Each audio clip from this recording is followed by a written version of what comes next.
நாயே இல்லாமல் எல்லாம் வளர்க்குறவங்களாம் பயப்படுறாங்க. ஸோ அது மாதிரி யாரும் பயப்படாமல் கண்டிப்பாக ப்ராப்பராக வேக்சின் போட்டிங்கன்னா இந்த ரேபீஸ் மோசமான வைரஸு, அது எந்த மாற்று கருத்தும் கிடையாது. ஆனால் இந்த நோய் வராமல் தடுக்கிறது நிறைய வழிகள் இருக்குது.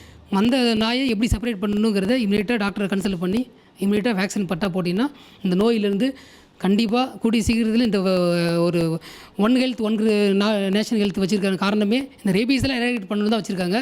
ஸோ ஒவ்வொரு இண்டிவிஜுவலும் அதுக்கான முயற்சி எடுத்து அது பக்கத்தில் இருக்கவங்க எல்லாத்துக்கும் அவேர்னஸ் க்ரியேட் பண்ணணும்.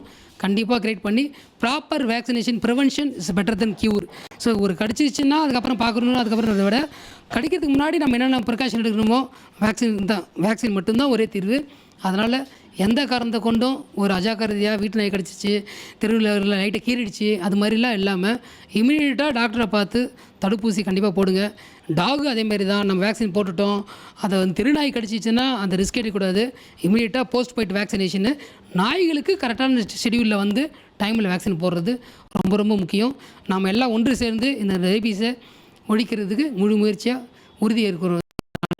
நம்ம doctor R Chokkalingam, new cornerstone multi speciality hospital, சூளை.